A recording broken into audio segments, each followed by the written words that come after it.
지금 이 자리에 서 있는 제 마음을 어떻게 표현할지 모르겠습니다. 왜냐하면은 저희 교회도 영상 예배 오랫동안 드리고 있고 또 우리 제가 섬기고 있는 교회 교인들하고 얼굴을 대면한 지가 언제인지도 모를 정도로 그렇게 그리움만 쌓여가고 있는데 오늘 저희 교회 교인들하고 먼저 대면하기 전에 연동교회 교인들하고 또 대면하게 되었습니다. 찬양 소리 들으면서 가슴이 설렜습니다. 우리에게 이 시간이 이렇게 소중한 시간이었지. 그런데 일상을 박탈당하고 우리가 이 일상적 삶으로부터 얼마나 멀리 떨어져 왔는가 하는 생각을 하니까 가슴이 뭉클하고 그런 마음이 있습니다. 126년 된 연동교회, 한국교회에서 굉장히 소중한 이정표가 되어주신 것 정말로 고맙습니다. 저희 교회는 112년이 됐는데요. 그러니까 연동교회보다 14년 동생입니다. 그런데 아까도 말씀을 들었습니다마는 연동교회가 김영태 목사님이나 또 이후에 목사님들 오신 분들이 젊어서 담임 목사님이 되셨다는 얘기를 들었습니다. 그 얘기는 그만큼 이 교회가 젊은 교회라고 하는 얘기입니다. 마음이 젊었다. 그런 이야기 고맙고 또 이렇게 전통적인 교회들이 정말 그 전통 속에만 머물러 있기가 쉬운데 그러나 한국교회가 지향해야 할 방향에 대해서 같이 깊이 공감하고 또 변혁되어야 할 것들 변혁할 수 있도록 돕는 여러분의 모습이 얼마나 고맙게 느껴지는지 알 수 없습니다. 여러분도 다 그렇지만은 저는 요즘 참 많이 속상하고 슬픕니다. 코로나19 때문에도 슬프지만은 우리 사회가 너무 거칠어졌다 하는 생각 때문에 그렇습니다. 특별히 우리의 언어가 너무 많이 거칠어져 있죠. 사실 하나님이 인간에게 언어라고 하는 선물을 주신 까닭은 서로 언어를 통하여서 소통하라고 하는 뜻일 텐데 언어가 오히려 소통의 통로가 되기보다는 불통의 매개가 되고 있는 이런 상황들입니다. 말이 독해졌습니다. 그래서 저는 때때로 그 일본 사람이긴 합니다만은 다니카와 슌타로라고 하는 분이 지구가 너무도 사나운 날에는 이라고 하는 시를 종종 떠올립니다. 그 시는 이렇게 시작됩니다. 지구가 너무도 사나운 날에는 나는 화성에게 말 걸고 싶어진다. 이쪽은 흐려서 기압도 낮고 바람도 강해질 뿐 이봐 그쪽은 어때? 달이 보고 있다. 완전히 냉정한 제3자로서 많은 별이 주시해서 아프다. 아직도 어린 지구의 자식들이요. 지구가 너무도 사나운 날에는 화성의 붉은색이 따뜻한 것이다. 여러분 이 시를 어떻게 듣고 계신지 모르겠습니다만은 지구가 너무 사나운 날에는 이라고 하는 이 말이 요즘처럼 실감나는 때가 없습니다. 너무 사나워졌습니다. 이게 제 슬픔입니다. 언어가 타락하면 우리의 존재도 타락할 수밖에 없다고 하는 게 저의 일관된 생각이기 때문에 더 그렇습니다. 하나님은 말씀으로 세상을 창조하셨죠. 그 말씀은 에너지로 가득 차 있는 말씀이었습니다. 하나님이 원하시면 그대로 이루어졌습니다. 빛이 있으라 했을 때 흑암을 뚫고 한 줄기 빛이 솟아올랐습니다. 하나님이 명하시면 그대로 이루어졌습니다. 그리고 인간에게도 언어의 복을 내려 주셨습니다. 하나님이 인간이 아담이 홀로 쓸쓸해 보이는 모습을 보면서 아담에게 돕는 배필을 만들어 줘야겠다 생각하고 처음에 만든 것은 놀랍게도 하와가 아니라 짐승들과 날짐승들을 만들어 아담 앞에 끌고 옵니다. 그리고 성경은 뭐라고 말하냐면 아담이 부르는 것이 그 이름이 되었다라고 얘기합니다. 이름을 안다고 하는 것은 그와 더불어서 관계가 시작되었음을 뜻합니다. 제가 종종 우리 젊은이들과 산에 올라갈 때가 있는데요. 그러면 이제 젊은이들에게 물을 때가 있습니다. 저 꽃이 뭔지 알아? 그러면은 젊은이들 가운데 꽃 이름 얘기할 수 있는 사람이 별로 없습니다. 그럼 이름을 하나하나 이제 가르쳐 주기 시작합니다.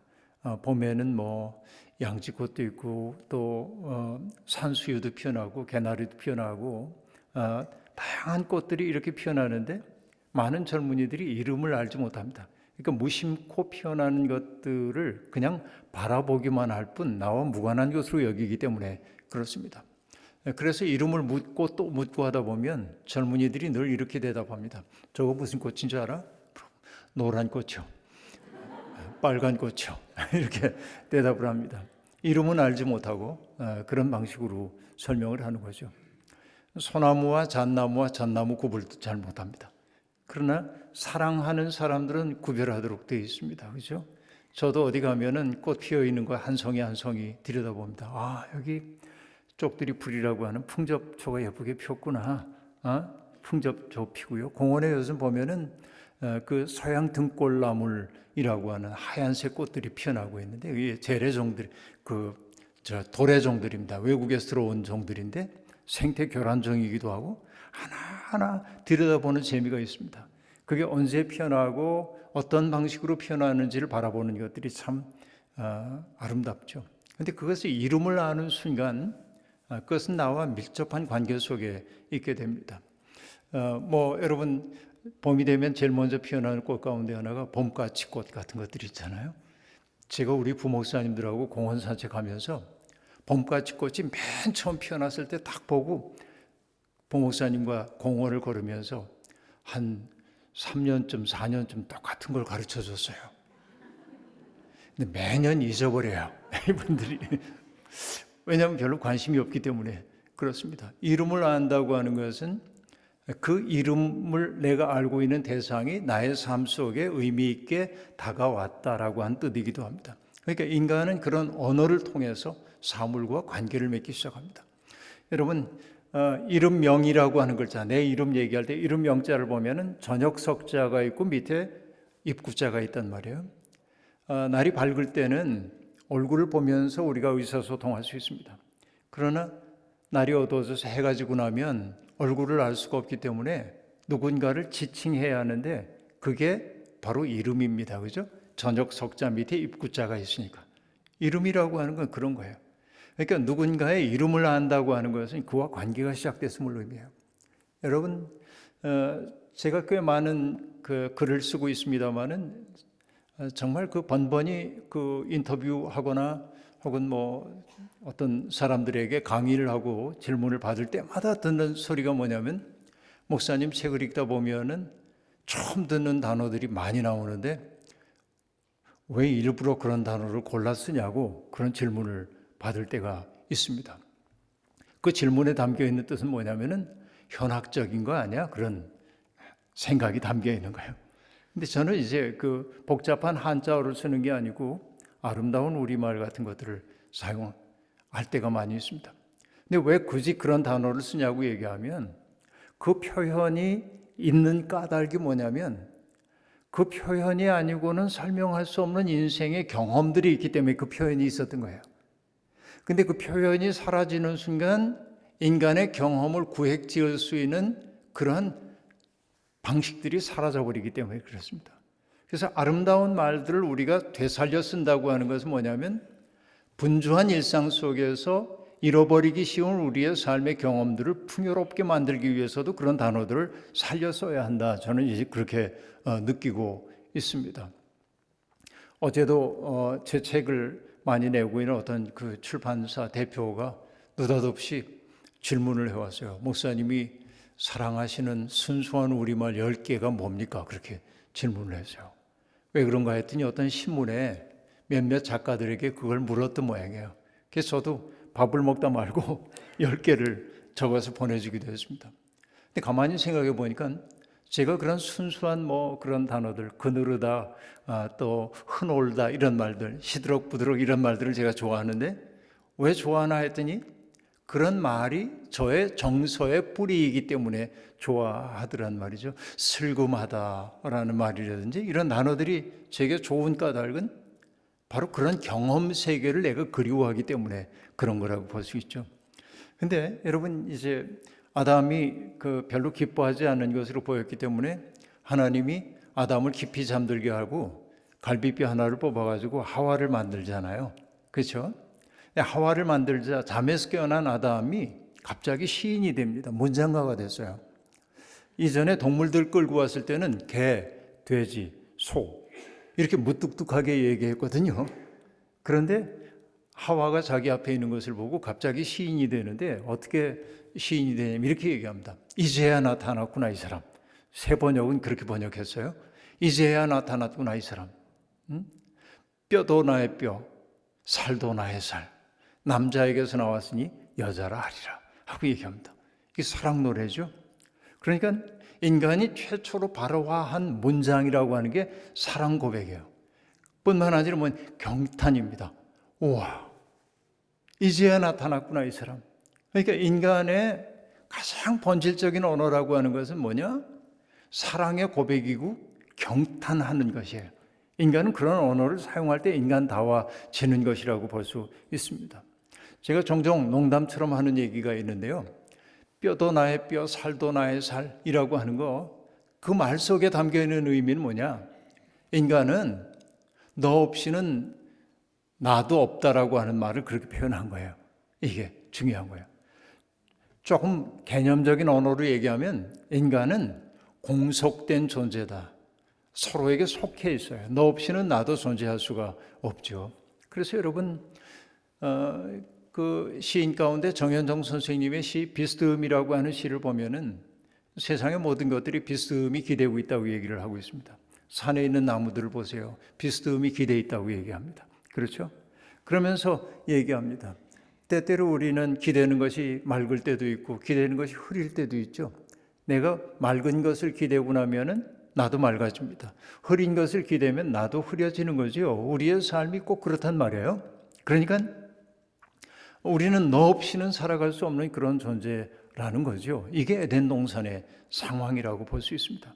그러나 죄가 인간 세계 속에 들어왔을 때 인간의 말이 달라지죠.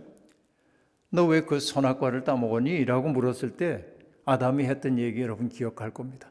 당신이 내게 주어 함께 살라 한 여자가 주므로 내가 먹었나이다 라고 말합니다. 더 이상 사랑의 고백이 아니지요. 자기가 져야 할 책임을 누군가에게 전개하는 언어를 사용하기 시작합니다. 언어가 권력이 되고 있습니다. 타락한 언어라고 하는 것은 사람과 사람 사이를 이어주기보다는 갈라놓습니다. 그렇죠. 죄가 들어왔을 때 인간의 언어가 친교의 언어가 아니라 소통의 언어가 아니라 불통의 언어, 서로 오해하게 만드는 언어였던 것을 볼 수 있습니다. 오늘 우리 시대가 슬프다고 제가 얘기하는 까닭이 다른 데 있는 게 아니고 오늘 매스컴이라든지 유튜브라든지 이런 데서 사용하고 있는 흥분된 어조로 말하는 사람들의 말들이 우리 가슴을 따뜻하게 만들고 사람과 사람 사이를 이어주기보다는 차단하고 갈라놓기 위해 사용하는 언어들이 너무 횡행하고 있다는 겁니다. 이게 저의 슬픔, 요즘 슬픔이라고 아까 말씀을 드렸던 거라고 볼 수 있습니다. 문제는 뭐냐면 종교적인 언어조차 제 역할을 감당하지 못한다라고 하는 데 있습니다. 가장 아름다워야 할 종교적인 언어들이 오히려 사람들을 하나 되게 하기보다는 갈라놓는 역할을 할 때가 아주 많이 있기 때문에 그렇습니다. 종교라고 하는 게 여러분 영어로 religion이라고 얘기합니다만 religion이라는 건 라틴어로 religare,라고 하는 말에서 나오는데 religare는 다시 묶는다 그런 뜻이에요. 그러니까 나뉘어져 있던 것들을 묶어주는 게 종교의 본령이라고 볼 수 있습니다. 그런데 슬프게도 오늘의 종교 현실은 어떠냐면은 나뉘어진 것들을 묶어주기보다는 갈라놓는 일에 주로 사용되고 있는 게 오늘의 종교적 언어다 하는 얘기입니다. 제가 오래전에 번역한 책이 있는데 예수 새로보기라고 하는 책을 번역했는데 거기에서 그 저자인 마커스 보그라고 하는 분은 이렇게 얘기를 합니다. 예수님과 그 당시에 유대교의 종교적 지도자들 사이의 차이를 얘기하고 있는데 어떤 차이를 말하냐면 그 당시에 예수님이 살고 있었던 1세기 팔레스타인 땅을 지배하고 있었던 정조 혹은 정치학이 있는데 그게 뭐냐? 거룩의 정치학이 되는 거예요. 거룩. 여러분, 우리 모두 거룩해야 되잖아요. 근데 거룩의 정치학이라는 거예요. 근데 문제가 있어요. 어떤 문제냐면 거룩의 정치학의 특색은 갈라놓는 데 있어요. 뭘 갈라놓느냐? 거룩한 것과 속된 것을 갈라놔요. 그렇죠? 의인과 죄인을 갈라놔요. 그리고 유대인과 이방인을 갈라놔요. 남자와 여자를 갈라놔요. 수없이 많은 가름을 만들어내는 거예요. 그래서 여러분, 빗금으로 얘기해 보십시다. 그렇죠? 거룩한 것이 있고 빗금치고 속된 것 얘기했어요. 의인이 있고 빗금치고 죄인, 이렇게 되어 있어요. 여기 유대인이 있고 이방인이 있어요. 남자가 있고 여자가 있어요. 그러면 빗금의 좌측에 있는 것들은 뭐라고 그들이 얘기하냐면 우리 그래요. 우리. 그리고 빗금의 오른쪽에 있는 것들을 뭉뚱그려 뭐라고 하냐면 그들, 그렇게 얘기해요. 우리와 그들을 나눠요. 이걸 뭐라고 합니까? 영어로는 we them dichotomy라고 그래요. 우리와 그들을 이분법적으로 나눠 놓는 거예요. 그러니까 빗금의 왼쪽에 있는 사람들은 나는 거룩하고 나는 선민이고 나는 택함 받았어 라는 자부심이 있어요. 그런데 그 자부심의 뿌리는 어디에 있냐면 저 사람들은 저주받은 사람들이고 속된 사람이고 더러운 사람들이야. 이것을 강조함으로 내가 꽤 괜찮은 사람이 된 것처럼 느끼는 거예요. 그렇죠? 그러니까 여러분, 여기에 속해 있다고 느낄 때는 나는 괜찮아. 그런데 그런 가름의 세상 속에서 빗금의 오른쪽에 있는 사람들은 어떻습니까? 나는 먹고 살기 위해서, 자식들하고 먹고 살기 위해서 부득이 유대교의 정결법이 얘기하고 있는 부정한 것들을 안 할 수가 없어. 가죽을 만진다든지, 그렇죠? 죽은 사체를 만져야 한다든지, 뭐 이런 것들을 할 수밖에 없어요. 그리고 내가 태어나기를 남자가 아닌 여자로 태어났어요. 태어나기를 이방인으로 태어났어요. 그렇죠? 그리고 태어나기를 병약하게 태어나가지고 병을 알아요, 어릴 때부터. 그런데 그 당시의 세계는 병든 사람들은 어떻다고 얘기했어요? 하나님의 벌을 받아서 병들었다고 얘기하잖아요. 아픈 것도 힘겨운데? 그러니까 빗금의 저편에 있는 사람들은 주변화된 사람들이에요. 이게 예수님 당시에 종교가 했던 일이에요. 갈라내는 거예요. 그런데 예수 그리스도가 오셔서 했던 것은 그렇게 거룩의 정치학이 아니라 어떤 정치학을 했냐면 자비의 정치학이다, 이렇게 얘기해요. 컴패션이라고 얘기하죠. 컴패션, 자비. 자비라고 하는 것은 뭐예요? 컴은 함께라는 뜻이고 패션은 고통이라는 뜻이잖아요. 함께 아파하는 거예요. 그러니까 예수 그리스도에게는 그런 거룩한 것과 속됨 사이에 경계를 만들어내고 누군가를 저주받은 자라고 얘기하지 않아요. 그 사람의 눈물을 보고 아픔을 보고 그 사람이 경험하고 있는 고통 같은 것들을 바라보면서 그를 품에 안고 싶어 하는 거예요. 이게 예수 그리스도의 삶이란 말이에요. 그렇죠? 여러분, 여러 해 전입니다마는 제가 미국 여긴 괌이라고 하는 그 섬에 가가지고 말씀을 전한 적이 있습니다. 2년 동안 연거푸 갔는데요. 왜 그러냐면은 그 첫 해 갔던 해에 말씀을 전하고 났더니 말씀 끝나는 날 목사님이 나오더니 목사님 여기 잠깐 서 계세요 그러더니 여러분 내년에도 우리 목사님 모셔야 되겠죠? 그러니까 교인들이 박수를 쳤어요. 그러니까 목사님이 내년에 또 오시죠? 그래서 저는 늘 그 교회가 의례적으로 그렇게 하는 거라고 생각하고 예, 뭐 이렇게 얼버무렸어요. 근데 그 다음에 작년에 약속하셨으니까 또 오셔야 됩니다. 그래서 2회 연속으로 거기 갔던 적이 있는데 한 번은 거기 계신 목사님에게 이런 얘기를 들었습니다. 괌이라고 하는 섬에서 보면 조금 높은 곳에 올라가서 보면요, 물빛이 정말 아름답습니다. 특별히 이 해안가 쪽은요, 옥빛이에요. 왜 그러냐면 산호 때문에 산호가 끝나는 지점은 깊은 바다입니다. 그러니까 그 바다색이 철저하게 구별되는 거예요. 그러니까 이 해변에서부터 산호 끝까지 가는데 상당한 거리가 되고요. 너무 아름다워요. 깊지도 않고. 근데 한국에서 오신 어떤 목사님이 한 번은 산호 끝까지 한번 가보고 싶다고 그러시는 거예요. 그래서 말렸대. 위험합니다, 이게. 네? 파도가 탁 친다든지 혹은 뭐 잘못해서 깊은 바다 빠지면 위험하다고. 근데 여러분, 한국 목사님들 용감하잖아요. 할 수 있다 하시니는 나의 능력 주 하나님. 그 목사님이 용감하게 산호 저 끝부분을 향해 가다가 그만 넘어지셨어요.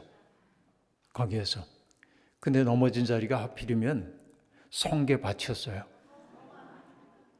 그래서 온몸에 성게를 찔린 거예요. 넘어졌으니까.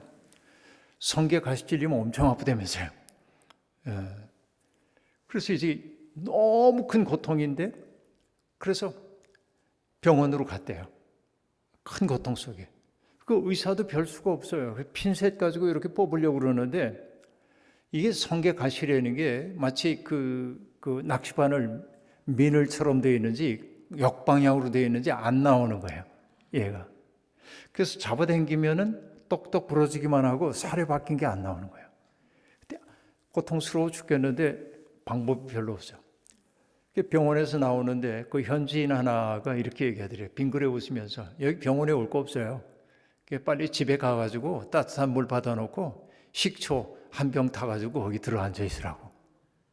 그러니까 뭐냐면 식초에 녹았대. 가시가 박혀있던 가시가. 근데 이 얘기를 하려는 게 아니고 그 목사님이 그 얘기 끝에 제게 해주신 얘기가 너무 깊이 와닿았어요. 이렇게 얘기했어요. 목사님, 가시는 빼는 게 아니라 녹여야 하는 겁니다. 그렇게 얘기하는 거예요. 그렇죠. 우리도 인생 살다 보면 수없이 많은 가시들이 우리에게 박히잖아요. 누군가의 눈빛이 내게 강요했던 아픈 가시들 빠지지 않아요. 누군가가 던졌던 말 한마디의 가시들 이런 것들이 있잖아요. 그러니까 예수님 당시에도 아까 얘기한 대로 우리와 그들로 대별되어 있을 때 그들에 속해 있던 사람들이 얼마나 큰 어려움을 겪었어요. 무시당하고 천대받고 이게 가시 아니에요? 그때 예수님이 하신 것은 뭐라고요? 아까 얘기한 대로 compassion, 자비야. 않는 거예요, 그냥. 그러니까 예수님과 만났던 사람들이 경험했던 것들이 뭐냐? 그 당시에 종교라고 하는 게 갈라놓고 정죄하고 혐오하고 수치심을 안겨주는 이것이 그 당시의 종교였다고 한다면 예수님이 했던 일은 뭐냐면 어이구 얼마나 아파. 그 마음의 아픔을 내가 알아. 이렇게 품 안았던 거 아니에요? 그러니까 우리가 예수를 믿는다고 하는 것은 결국은 그 마음 하나 얻기 위한 거 아닙니까? 평생 교회를 다녀도 예수에 대한 정보는 많이 알아. 성경을 200번이나 읽어가지고 성경 모르는 데가 없어. 목사님보다 더 많이 알아요. 그런데 마음 쓰면 전혀 예수와 같지 않아. 그럼 그게 어떤 얘기냐면 예수님의 가죽만 만진 거예요. 속마음을 얻지 못한 거예요. 적어도 우리가 정말로 예수를 믿는다고 한다면은 예수님이 세상을 바라보던 방식, 예수님께서 사람들을 대하던 그 방식들을 우리들이 익혀야 되는 거 아니에요? 저는 여러분 일주일만 예수님의 학교에 머물 수 있다고 한다면 예수님에게 뭐 묻고 싶은 거 없어요, 별로. 정말 제가 그 학교에 간다면 뭘 하고 싶은지 아세요? 그냥 보고 싶어요. 길을 걸어가실 때는 어떻게 걸어가셨는지, 음식을 드실 때는 어떻게 드셨는지, 병든 사람을 만나볼 때 그분의 눈빛이 어떻는지, 귀신 들린 사람을 바라봤을 때 예수 그리스도께서 어떤 마음으로 대하셨는지, 그렇죠? 갈릴리에서 고통을 당하고 있는 사람들을 바라보던 예수님의 그 눈빛 이런 것들 가만히 보고 싶어요. 왜? 보는 게 배우는 거기 때문에 그렇죠. 그렇죠. 그러나 우리가 가지고 있는 복음서라고 하는 것은 바로 그런 삶을 우리에게 가르쳐 주잖아요. 근데 일평생 교회에 속해 있긴 했으나 마음씀이 그런 예수의 마음 혹은 예수 그리스도의 눈으로 세상과 이웃을 바라보지 못한다고 한다면 우린 여전히 예수의 가죽만 만졌지 그 속마음을 얻었다고 얘기할 수 없겠다. 그 얘기예요. 그런 거 아닙니까? 그러니까 예수님은 모든 것을 갈라내는 세상에서 사람들이 서로 통하도록 만들죠. 그래서 예수님의 별명, 제가 지은 건 아니고 대만 사람이었는데 신학자 세송이라는 사람이 얘기를 했는데 예수님의 삶을 그는 경계선 가로지르기 그래서요. 경계선을 넘나들어요. 세상이 만들어 놓은 경계선, 여기는 넘으면 안 돼. 저긴 추한 거야. 저긴 더러워. 저긴 위험해. 이렇게 얘기했을 때 예수님은 이것을 넘나들며 소통하게 만드셨다. 이것이 에베소서에서 뭐라고 얘기합니까? 그리스도께서는 예수님은 이방인과 유대인 사이를 가르는 담장을 당신의 몸으로 철폐하시고 무너뜨리고 어떻게 했어요? 서로 화해하게 해주셨다. 이렇게 말합니다. 그러니까 정말 우리가 예수 정신으로 산다고 하는 것은 바로 그런 화해의 마음을 가지고 사는 것이어야 하겠죠. 이게 무엇보다도 중요한 일이라고 볼 수 있습니다. 오늘의 개신교회가 어려움에 빠진 것은 여러분, 이 교회를 욕하고 있는 안티 기독교인들 때문이 아닙니다. 교회를 어렵게 만드는 것은 교인들입니다.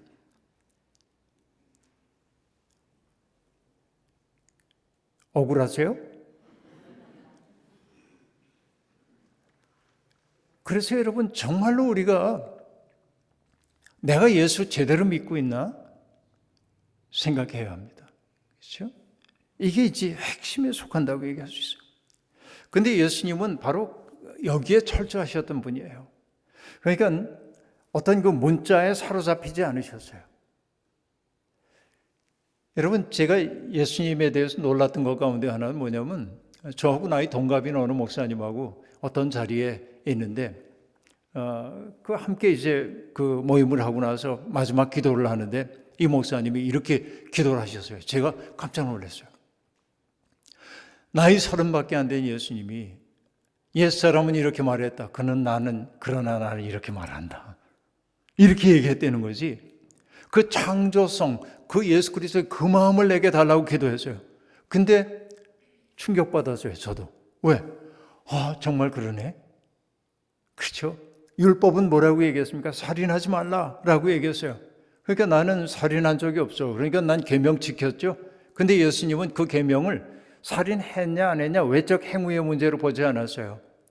내 이웃이나 형제를 보고 바보라고 하는 자는 관원에게 끌려갈 거야. 그렇죠? 그러니까 결국은 살인하지 말라고 하는 말을 주님은 외적인 행동을 금하는 말로 본 것이 아니라 뭐예요? 이웃을 사랑의 대상으로 바라보라고 하는 적극적 계명으로 받아들인 것이죠. 자, 옛사람은 말하기를 간음하지 말라 하였다. 그러나 나는 너희에게 말한다. 여인을 보고 음욕을 품은 자는 이미 간음하였느니라 라고 얘기합니다. 그렇죠?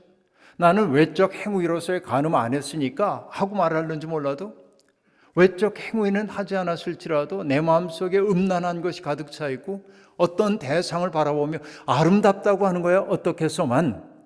그러나 온갖 그를 수단으로 나의 쾌락을 위한 수단으로 삼고 싶은 마음이 우리 속에 있다고 한다면 이미 그를 더럽힌 거고 너도 더러워진 거야. 이게 예수님 얘기 아니에요?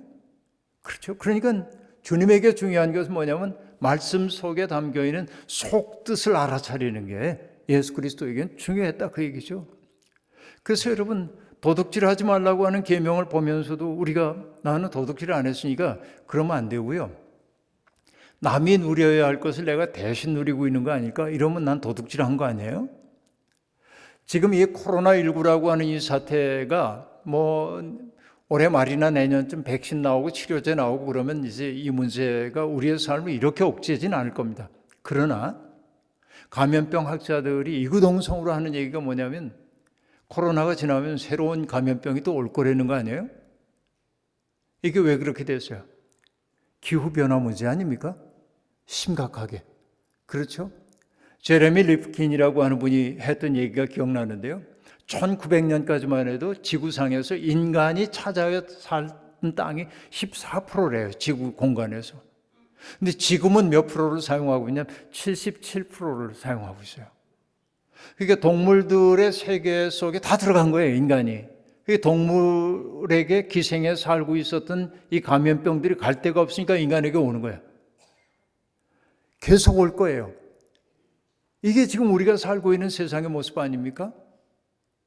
그래서 여러분, 나는 도둑질 안 해서 그러는지 몰라도 미래 세대가 누려야 할 것을 오늘 우리가 대신 앞당겨 누림으로 미래 세대가 우리가 진 빚을 갚으며 살아야 한다고 한다면 도둑질한 거 아닌가요? 그러니까 여러분, 한두 개 가지고 얘기할 수는 없지만 가만히 따지고 생각해 보면 그 모든 이야기 속에 담겨있는 핵심은 무엇이에요? 자기 좋을 대로 살지 말라는 거 아니에요? 예수님이 하시는 말씀은 항상 더불어 살고 있는 사람들 그들의 삶의 아름다움을 위해 살라고 하는 거 아닙니까? 이게 예수 그리스도의 교훈 아니에요? 그래요. 그래서 예수 그리스도는 바로 그런 삶을 우리에게 가르쳤어요. 주님은 우리에게 교리를 가르치신 분이 아니라 삶을 가르치신 분이에요. 그럼 우린 교리를 가지고 예수 그리스도가 내 죄를 사하셨다고 하는 그 얘기만 동어반복적으로 할 것이 아니라 예수를 따라 사는 삶이 어떤지를 생각하고 그런 삶으로 나를 자꾸 바꿔나가야 하지 않겠어요? 조금이라도 이게 우리에게 주어져 있는 과제라고 얘기할 수 있습니다. 자, 예수님은요, 그런 의미에서 어떤 분이냐면 이런 분입니다. 당연의 세계를 뒤집은 분이라고 얘기할 수 있겠는데요. 그러니까 여러분 저한테 주어져 있는 시간이 많지 않기 때문에 자세한 얘기 다 할 수 없는 게 유감이에요. 그러나 조금 하는 데까지 하다 말죠. 예, 제가 나름대로 여기저기 강사로 불려가는 까닭 가운데 하나가 끝나는 시간을 정확히 한다는 거. 그거 하나가 이제 언제나 내 앞에서 강의하는 분이 내 시간을 한 30분쯤 잡아먹어도 저는 저한테 원래 예정되어 있던 시간이면 정확히 끝냅니다. 신학교 때 우리 배운 건데요. 우리 학장님이 설교를 하다가 쪽지가 하나 올라갑니다. 학장님, 다음 강의 시간이 돼서 설교 마치셔야겠습니다. 그러면 무슨 얘기를 하고 있던 시간에 이렇게 끝내십니다. 그런 고로, 그리고 한마디 하면 끝이에요. 그 학습이 저한테도 돼 있는데요. 근데 정말 제가 드리고자 하는 얘기가 이런 거예요. 자, 여러분 마가복음 1장 1절이 어떤 구절인지 기억나세요? 하나님의 아들 예수 그리스도의 복음의 시작이라 이런 말로 시작되거든요. 그러니까 여기에 하나님의 아들이란 말이 있고요, 그리스도라고 하는 말이 들어있고 복음이란 말이 들어있어요. 이 평범한 말처럼 들려요. 그러나 여러분 이 네 개 복음서 가운데 맨 처음 기록된 것이 마가복음서인데 마가복음서의 첫 절이 굉장히 중요합니다. 왜냐하면 저도 글 쓰는 사람이지만은 글 쓸 때 제일 어려운 게 내가 써야 할 내용은 머릿속에 있어요. 이렇게 전개하면 되겠다 싶어요. 그러나 첫 문장을 어떻게 쓰느냐 하는 게 정말 어렵거든요. 첫 문장 쓰는 게. 그러니까 오늘날처럼 그저 이렇게 컴퓨터 가지고 글 쓰는 사람들이면은 썼다가 지우고 갖다 붙이기도 하고 이렇게 하는데 옛날 파피루스나 양피지 같은데 고가인데 그게 거기에다 글을 쓰려면은 완벽한 문장을 만들어서 틀리지 않게 조심조심 쓸 수밖에 없어요. 그런데 예수 그리스도의 가르침과 생애를 기록한 첫 번째 저자인 마가가 첫 문장을 쓸 땐 굉장히 고심했을 거예요. 그런데 그 첫 문장이 하나님의 아들 예수 그리스도의 복음의 시작이라 이렇게 이제 썼단 말이에요. 근데 이것은 혁명이에요. 어떻게 보면 사실 하나님의 아들이라든지 그리스도라는 게 구원자를 뜻하니까 주님이라든지 평화의 왕이란 말을 처음으로 들었던 것은 예수님이 아니기 때문에 그렇습니다. 누가 그 얘기를 들었냐면 로마의 첫 번째 황제라고 얘기할 수 있는, 공화정 끝내고 첫 번째 황제가 되었던 사람의 이름이 옥타비아누스라고 하는 사람인데, 이 옥타비아누스라는 사람이 내전 상태 속에 있었던 로마를 통일을 했기 때문에 원로원은 그에게 영예스러운 이름을 붙여줍니다. 그 이름이 뭐냐? 위대한 자라고 하는 뜻의 아우구스투스. 성경에 보면 가이사 아우구스토가 천하의 영을 내렸다 하고 얘기할 때 아우구스토가 바로 아우구스투스인데 그의 본래 이름은 옥타비아누스라는 사람이에요. 그러니까 이 옥타비아누스라는 사람이 애굽을 지배하고 있었던 안토니우스라고 하는 사람과의 전쟁에서 승리를 거두고 내전이 끝났기 때문에 그는 평화의 왕으로 불렸습니다. 그리고 지중해를 내해로 거느린 그 방대한 영토를 다스리는 주인이라고 해서 그를 퀴리오스, 주님이라고 불렀어요. 그리고 그 큰 영토를 다스리다 보니까, 그렇죠? 그냥 인간 카리스마만 가지고는 안 되기 때문에 로마는 신화를 만들어냅니다. 뭐라고 말하냐면 옥타비아누스의 어머니는 아무개이지만은 그 아버지는 알고 보니까 아폴론 신이었어. 이렇게 얘기해요. 그래서 그를 뭐라고 부르냐? 신의 아들. 그렇게 씁니다. 신의 아들. 그리고 그 전쟁을 끝나게 했기 때문에 평화의 왕 이렇게 불렀어요. 그러니까 옥타비아누스에게 집중되었던 칭호입니다. 그게. 그리고 여러분 로마의 역사가 시인이 썼던 그 옥타비아누스의 비문을 보면 마지막에 금방 제가 얘기했던 그 얘기를 쭉 쓴 다음에 이렇게 얘기합니다. 그래서 옥타비아누스가 태어난 몇 날, 몇 월, 며칠을 복음의 시작이라 한다. 그렇게 얘기해요. 유앙게리온이라는 표현을 씁니다. 그러니까 마가복음 1장 1절에 사용되고 있는 모든 언어는 옥타비아누스라고 하는 로마의 황제에게 귀속됐던 단어를 갖다 쓴 거예요. 이 얘기가 어떤 의미인지 아시겠습니까? 그건 뭐냐? 로마의 입장에서 보자고 한다면 반역이에요. 황제에게만 귀속되는 단어를 로마의 십자가형으로 처형당한 예수에게 다 갖다 바친 거예요. 그러니까 여러분, 예수를 믿는다고 하는 것은 마가복음적 상황으로 보자고 한다면 반역자가 되는 것인지도 모릅니다. 이 두려운 얘기죠. 근데 초대교회에서 사람들이 그렇게 예수를 믿을 수밖에 없었던 까닭은 뭐냐면 거기에서만 희망을 봤기 때문에 그런 거예요. 오늘 우리는 그런 열정을 가지고 예수를 믿고 있는가 돌이켜 생각해 봐야 하는 겁니다. 여기 예수님은 그 당시에 산문적 세계, 다시 얘기하면 힘이 정의처럼 여겨지고 있는 세상, 힘 있는 사람이 힘 없는 사람들을 억압하고 착취하는 것이 당연했던 것이 로마식 질서라고 얘기한다면 주님은 뭐라고 얘기했습니까? 이방인의 집권자들은 너희를 함부로 짓누르고 빼앗기도 하지만 너희는 그러면 안 돼. 너희 가운데 으뜸이 되려는 사람은 모든 사람을 섬기는 사람이 돼야 돼. 정반대의 질서를 가르쳐 주잖아요. 힘을 얻는 까닭이 뭐냐? 그 힘을 가지고 나 좋을 대로 하기 위해서인데 주님은 뭐라고 얘기합니까? 그 힘을 가졌다고 한다면 누군가 맨 밑에 들어가가지고 섬겨야 돼. 이렇게 얘기한 거 아니에요? 이게 예수 믿는 삶 아닙니까? 오늘 우리도 똑같은 질서 속에 있다고 얘기를 해야 할 겁니다. 자, 어쨌든요. 예수님이 우리에게 정말로 위대하신 까닭은 아까 얘기했던 그렇게 여러 가지 다양한 모습, 그 당시에 유대적 사회적 세계 속에서 거룩에 정치하기 위해서 내쳐졌던 사람들을 사랑의 품으로 안고 소통할 수 없었던 사람들이 만나게 하셨던 거라고 얘기를 했는데요. 그리고 무엇보다도 위대한 것은 뭐냐면 예수 그리스도는 언어의 천재, 죄송한 표현이지만 언어의 천재라고 얘기할 수 있습니다. 정말 많은 비유가 등장하죠. 여러분, 제가 어디 가서 이렇게 말씀을 전할 때 비유를 가지고 얘기하십시오라는 명령을 처음 들었습니다. 김주영 목사님한테. 저 다른 할 얘기도 많은데 비유 얘기를 하라고 그러셔서 이제 이 비유 얘기, 참 중요한 얘기예요. 정말 고맙습니다. 비유라고 하는 것은 여러분 영어로 비유를 parable이라고 얘기하고 있는데 이 para라고 하는 단어는요, 함께를 뜻하는 파라라고 하는 단어하고 놓다, 던지다라고 하는 뜻으로 발레인이라고 하는 말이 결합된 겁니다. 파라, 발레인이라고 하는 거예요. 여러분, 이렇게 제가 서 있으니까 제가 키가 큽니까? 작습니까? 여러분, 이래 봬도 제가 제 나이 평균 나이 또래에 비해서는 작지 않습니다. 김주영 목사님 옆에 있으면 제가 물론 작습니다. 왜냐하면 옆에 서기 때문에 그래요. 이게 파라발레이네요. 무슨 얘기인지 아시겠죠? 더불어 놓는 거예요. 그래야 비교할 수 있어요.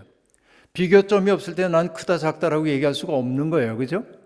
그러니까 뭔가 비교하기 위해 옆에 놓는 게 비유예요. 그러니까 비유라고 하는 것이 결국은 뭐냐면 비유 자체가 핵심인 게 아니라 그 비유를 통해서 드러내려고 하는 뜻이 보다 중요한 거라고 이렇게 얘기를 해야 하겠죠. 이것은 비유라고 하는 건 뭐냐면 이야기로 되어 있는 은유라고 얘기할 수 있습니다. 뭐 은유라고 하는 말은 여러분께 설명하지 않아도 될 텐데요. 뭐 구름이 돛을 달고 바다를 건너고 있다 이렇게 얘기하면 어떤 뜻일까요, 여러분? 구름이 돛을 달 수 있어요? 구름이 돛을 달 리는 없잖아요. 배의 이미지를 지금 쓰고 있는 거죠. 그리고 여기에 구름이 돛을 달고 바다를 건넌다고 얘기하는데 이때 바다는 하늘의 이미지인 거 우리가 알 수 있잖아요. 역상 아니에요. 뒤집어진 거. 그러니까 구름이 돛을 달고 바다를 건넌다. 그럴 때 우리가 팩트 체크를 해봐야 돼요. 구름이 무슨 돛을 달고 바다를 건너 말도 안 돼. 이렇게 얘기 안 하죠. 시적 언어는 시적 언어로 알아들어야 하는 거예요. 내 마음은 호수요. 그럼 네 마음이 무슨 호수야? 이러면 안 되잖아요. 이게 은유죠. 우리는 은유적 언어를 다 이해를 하고 있습니다. 그러니까 여러분 사랑이 뭐냐고 물어보면 대답할 말이 별로 없잖아요. 사랑이 뭐야? 그러면 여러분 우리 아이들에게 저도 손자가 있습니다만은 저는 애들을 곤경에 빠뜨리기 위해 그런 질문 절대 안 합니다만 할아버지 사랑해? 이렇게 안 물어요. 근데 옛날엔 그런 거 자꾸 묻잖아요. 너 엄마 사랑해? 아빠 사랑해? 사랑해. 얼만큼? 그러면은 애가 이만큼 그러면은 어른들이 일부러 그러잖아요. 겨우 그만큼 그러면 애들이 머리가 빨리 돌아가요. 이 인간이 얼만큼이라고 해줘야 좋아할까 생각을 하는데 자기에게 가장 큰 게 이만큼이라고 얘기를 하는 거죠. 이만큼. 겨우 그만큼 그러면 애가 또 고민에 빠져요. 요거로도 만족을 못 하는구나. 그게 꼭 나오는 게 하늘만큼 땅만큼. 여러분 하나님 나라라고 하는 거 얘기할 때 하나님 나라 좋잖아요. 우리가 꿈꾸는 거 얼마나 좋은지 얼만큼 좋아? 모르겠어. 그래서 여러분 요한계시록에 보면 하나님 나라에 가면 온갖 보석 얘기 나오잖아요. 하나님 나라에 그런 보석이 많다는 얘기가 아니고 그렇게 사람들이 보석 좋아하는 것처럼 가장 아름다운 것들이 모여있는 곳이라는 뜻 아닙니까? 은유적 언어예요 이게. 그러니까 여러분 하나님 나라에 가서 내가 물방울 다이아를 얻으리라 이런 꿈을 꾸면 안 돼요. 정말로 중요한 것은 뭐냐면 달리 표현할 길이 없어. 가장 아름다운 것을. 그러니까 그런 은유적 언어를 사용했다 하는 얘기이죠. 그러니까 비유라고 하는 것은 이야기 형태로 되어 있는 은유라고 보면 돼요. 그러니까 비유는 사실이 아니에요. 그러나 사람들은 이야기를 좋아합니다. 이야기 듣는 것을 좋아합니다. 그죠? 저희 교회에도 연세 많으신 분들이 계신데요. 그 어른들에게 잘못 잡히면 곤욕을 치릅니다. 제가 몇 해 전인데 허리가 너무 아파가지고 병원에 가서 치료를 받고 오는데 추운 겨울인데 저는 자동차도 없어가지고 걸어 다니거든요. 간신히 걸어오는데 추운 겨울에 길거리에서 우리 교회 권사님을 만났지 뭐예요. 목사님 어디 갔다 오세요? 예, 병원 갔다 옵니다. 허리가 아파서 병원 다녀와요. 그래요? 아유 빨리 나으셔야지. 그럼 놔줘야잖아요 저를. 근데 창세기부터 요한계시록까지 다 얘기를 하셔서 1시간 20분 동안을 추운 겨울에 오들오들 떨면서 근데 어른들은 이야기 본능이 있어요. 그렇죠? 권사님 어떻게 사셨어요? 그러고 물어보면 한숨부터 푹 쉬죠. 내가 살아온 얘기를 다 하려면 소설로 써도 몇 권입니다. 그죠? 얘기들이 다 있잖아요. 저마다 사는 이야기가. 사람들은 이야기하는 것도 좋아하고 듣는 것도 좋아합니다. 왜? 그 이야기가 내 삶이 아닌데도 불구하고 그 이야기 속에 내 삶이 투영되어 있기 때문에 그래. 그래, 나도 그렇게 고생했어. 나도 정말 뼈 빠지게 고생했던 시절이지. 나도 그렇게 슬펐던 때가 있었어. 그래, 나도 그렇게 기뻤던 때가 있었지. 그렇죠. 이야기는 내 속에 있는 또 다른 이야기를 불러요. 그러니까 사람들은 이야기를 정말 좋아합니다. 근데 예수님은 정말 이야기를 잘 들려주셨어요. 이게 비유의 언어들이라고 볼 수 있습니다. 그 비유를 보면 굉장히 다양한 비유들이 있죠. 수수께끼 비유 같은 것들도 있습니다. 예수님의 비유 가운데는 다른 거 말고 씨 뿌리는 자의 비유 같은 것도 그런데요. 모든 사람들에게 들려줬지만 비유의 뜻은 제자들에게만 나중에 슬그머니 알려주시거든요. 이런 비유도 있고 어떤 걸 보면 본보기의 비유 같은 것들도 있습니다. 목자가 산에서 양떼를 몰고 내려오다가 양 한 마리가 길을 잃어버려서 그때 목자는 어떻게 한다는 겁니까?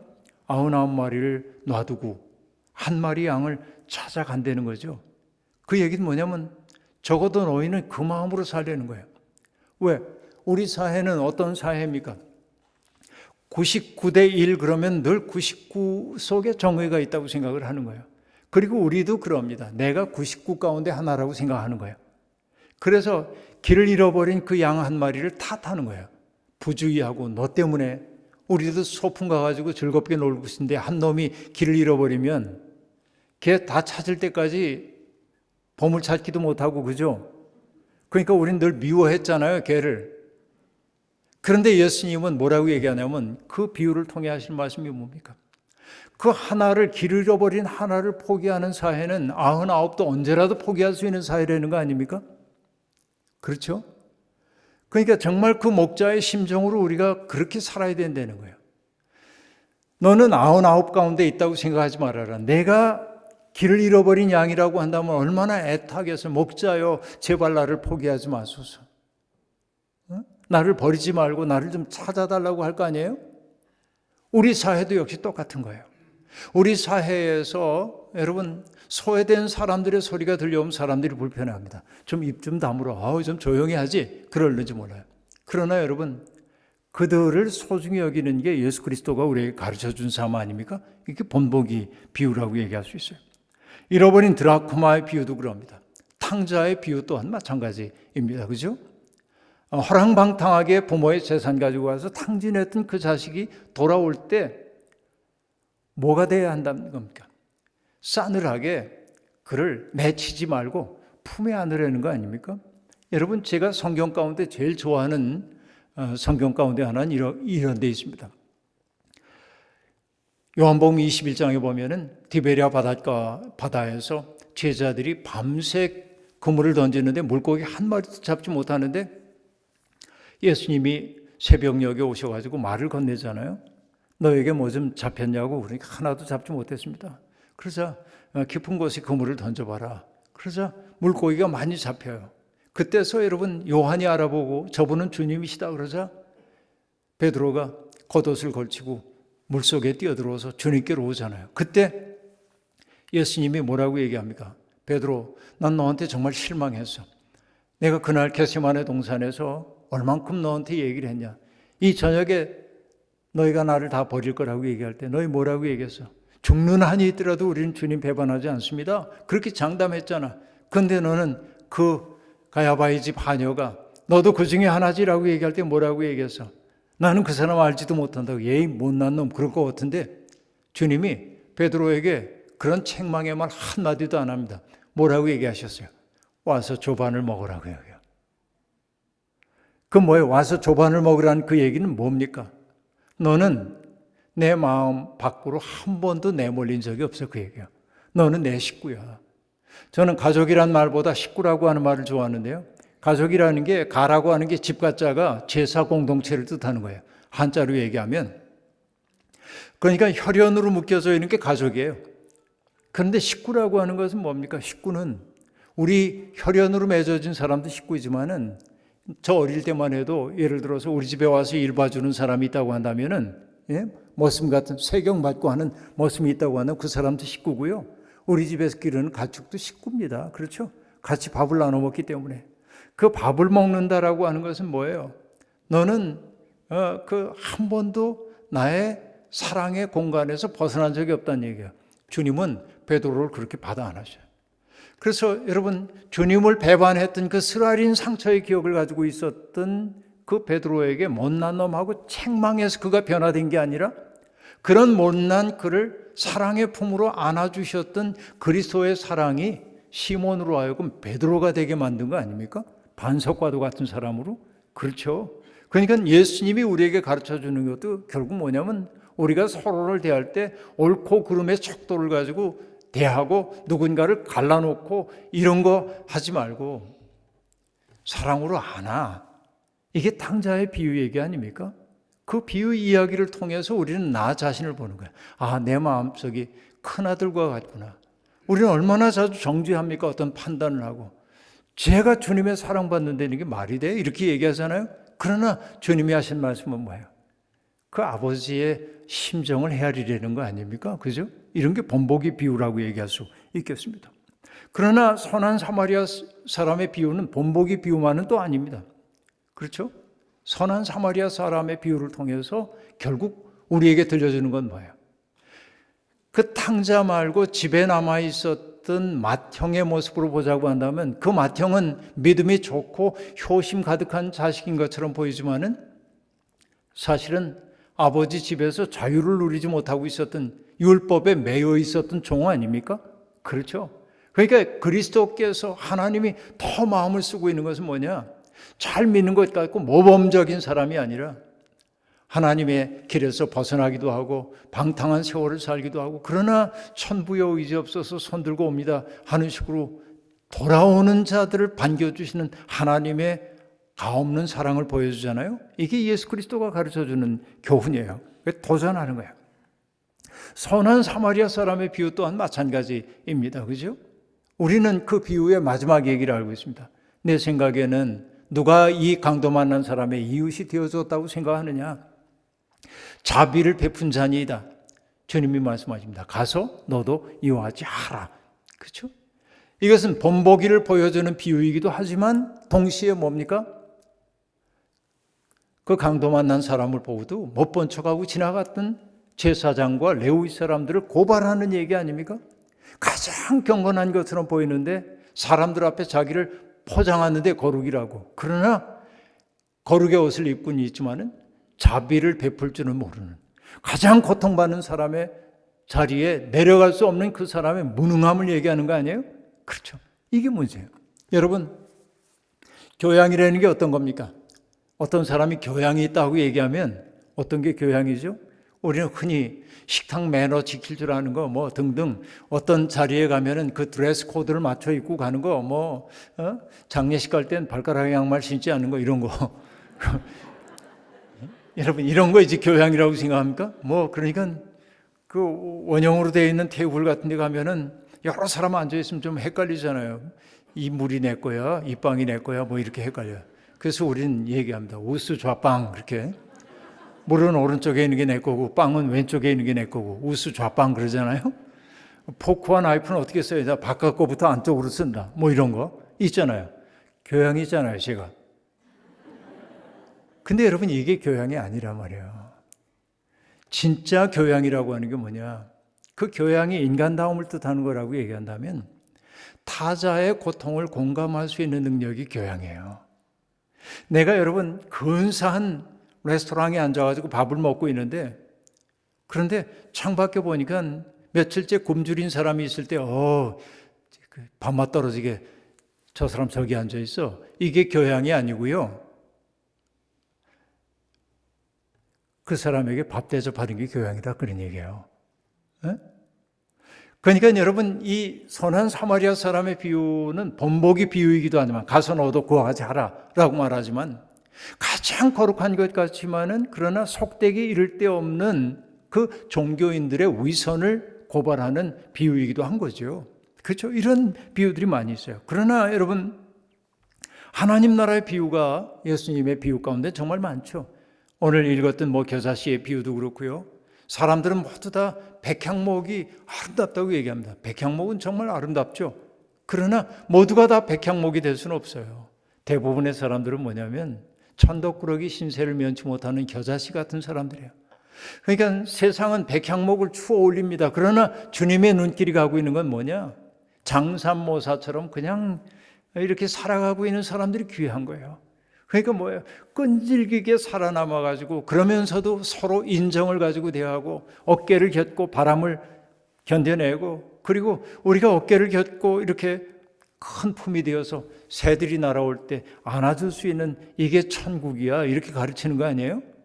남들보다 앞서가는 게 천국이 아니라 누군가를 내 속에 품어 안을 수 있는 넉넉함이 있는 이것이 천국이라고 얘기하고 있는 것 아닙니까? 그렇죠? 그리고 결국 천국식 삶을 산다고 하는 것은 어떤 것입니까? 여러분, 어떤 상인이 값진 진주를 발견하자 어떻게 했다고 얘기했습니까? 자기의 가진 것을 다 팔아서 그 진주 하나를 샀다고 얘기해요. 신앙생활이란 어떤 생활이냐면 하나를 얻기 위해 다른 것들을 버리는 거예요. 자, 여러분, 아까 제가 한자 얘기를 잠깐 하기도 했습니다만 여기서도 한자 공부 한번 해보십시다. 가운데 중자가 있어요. 밑에 마음 심자가 있어. 무슨 글자죠? 충자잖아요. 충성스럽다 하는 거. 우린 그럼 국가에 대한 충성만을 생각하는데, 실제로 여러분, 이 동양에서 충이라고 하는 것은 자기의 마음의 본성을 따라 사는 성실한 삶을 얘기하는 거예요. 마음의 중심이 하나예요. 그런데 여러분, 이게 꽃을 관자이기도 하고 겉자이기도 하지만은 네모 두 개가 있고 쭉 내려근 그 글자 말이에요. 그리고 그 밑에 마음 심자가 있으면 무슨 글자냐면 환자, 그럴 때 환자예요. 뭐가 환이냐면 중심이 하나가 아닌 게 환이에요. 그 병든 상태에 중심이 하나가 아닌 게, 그러니까 우리의 마음이 여기에도 가 있고 저기에도 가 있어요. 분열되어 있어요. 그런데 여러분, 우리는 어떤 사람이냐면 하나의 중심을 찾은 사람이에요. 하나의 중심. 갑진진주, 그걸 산 거예요. 그래서 여러분, 바울 사도가 얘기하잖아요. 예수 그리스도를 믿는 것이 너무나 소중하므로 나는 이전에 줬던 모든 것들을 배설물처럼 여기노라, 이렇게 말합니다. 왜? 모든 것을 버리고 이거 하나를 얻은 거예요. 하나 중심을 얻은 거예요. 여러분, 우리도 이 하나의 중심 속에 온전히 있다고 한다면 정말 행복한 사람이라고 얘기할 수 있겠죠. 그 중심을 찾지 못해서 흔들리는 거예요. 때때로 제 책에 서명을 해달라는 분들에게 제가 그렇게 쓸 때도 있습니다. 제 기분 내키는 대로 서명하는데요. 그때 비틀거리더라도 기어코 중심을 찾아가는 팽이처럼 이렇게 쓰기도 하는데요. 여러분, 팽이 돌릴 때 보면 얘들 비틀비틀하잖아요. 근데 어떡합니까? 채를 가지고 계속 치다 보면 어떻게 돼? 중심이 딱 잡히는 순간 뭐냐면 안 흔들리잖아요. 서 있는 것처럼 보이잖아요. 우리도 살다 보면 비틀거릴 때 많다고요. 왜 비틀거립니까? 중심이 하나가 아니기 때문에 그래요. 근데 우리는 뭐냐면 마음의 중심이 하나 선 사람이에요. 그 마음의 중심, 마음의 기둥이 하나 섰다, 그 얘기예요. 그럼 여러분 보세요. 기둥이 삐뚤음하게 서 있으면요, 조그만 무게가 얹혀져도 무너지도록 돼 있어요. 그러나 기둥이 똑바로 서 있으면 여기 여간한 무게 얹혀져도 안 넘어집니다. 믿음이란 뭐냐? 내 속에 기둥 하나 들어서는 거예요. 기둥 하나, 단단한 기둥 하나. 세상이 날 보고 뭐라고 얘기하든지 간에 나는 값진 진주 하나를 얻은 사람이야. 예수 그리스도의 마음과 잇대어서 살고 있는 사람이야. 그렇죠? 그러고 보니까 뭐예요? 누군가를 품어줄 수 있는 마음의 여백 같은 것들이 생겨나는 거예요. 자, 오늘 얘기 마치겠습니다. 어떻게 마치냐면 이렇게 얘기할게요. 그런데 예수님의 비유 가운데서 여러분, 종교적인 언어가 나오나요? 종교적인 용어? 예수님의 비유는 정말 놀랍게도 뭐냐면 일상적인 언어입니다. 어떤 사람이 물고기를 잡으러 갔는데, 어떤 사람이 밭에 씨를 뿌리러 갔는데, 어떤 여자가 그 가루 서말 속에다가 반죽을 하면서 노룩을 집어넣었는데, 어떤 여자가 드라크마 하나를 잃어버렸는데 다 쓸고, 어떤 목자가 어떻고, 다 일상적인 얘기잖아요. 가장 일상적인 얘기를 가지고 가장 빛나는 거룩한 얘기, 성스러운 얘기를 하잖아요. 오늘 한국교회의 문제는 뭐냐면 가장 거룩해 보이는 종교적인 언어를 사용하면서 가장 비일상적인 삶을 사람들에게 요구하고 있어요. 그래서 여러분께 말씀드립니다. 정말로 우리가 예수를 따르는 사람이라고 한다면 우리의 일상 속에서 빛나는 것들을 보아낼 수 있어야 한다. 레위기 19장을 보면은 이스라엘의 하나님 나 야훼가 거룩함과 같이 너희도 거룩하라라고 얘기합니다. 근데 그 거룩한 것은 안식일 잘 지키는 것도 거룩하고 제물 바칠 때 좋은 거 바치는 것도 거룩함이지만 뭐라고 얘기합니까? 추수할 때 밭에 한 모퉁이는 남겨둬라. 너희 가운데 살고 있는 가련한 사람들의 몫이야 라고 얘기합니다. 그리고 또 얘기합니다. 앞을 보지 못하는 사람 앞에 걸림돌 갖다 놓지 말아라. 듣지 못하는 사람이라고 저주하지 말아라. 그렇죠? 일꾼의 품삯을 떼어먹지 말아라. 거룩한 삶이라는 게 뭐예요? 레위기 19장 18절이 얘기합니다. 사랑이란 단어가 처음으로 동사 형태로 등장해요. 내 이웃을 내 몸처럼 사랑해라, 그 얘기예요. 참된 거룩함이라고 하는 것은 종교적인 언어를 많이 사용하는 것이 아니라 우리의 일상 속에서 하나님이 기뻐하시는 일을 해나가는 일이라고 볼 수 있어요. 교회 안에서 우리들이 아무리 거룩한 것처럼 얘기를 한다 할지라도 내 일상의 삶에서 나를 중심에다 놓고 타자들을 함부로 대하며 산다면, 누군가를 혐오하고 수치심을 안겨주고 내 욕심 차리기 위해 누군가를 수단으로 삼는 순간 나는 예수의 마음으로부터 가장 멀어진 사람이 될지도 모르겠다. 여러분, 여러분의 삶 자체가 하나님 나라에 대한 아름다운 비유이기를 소망하고 또 그렇게 축원합니다.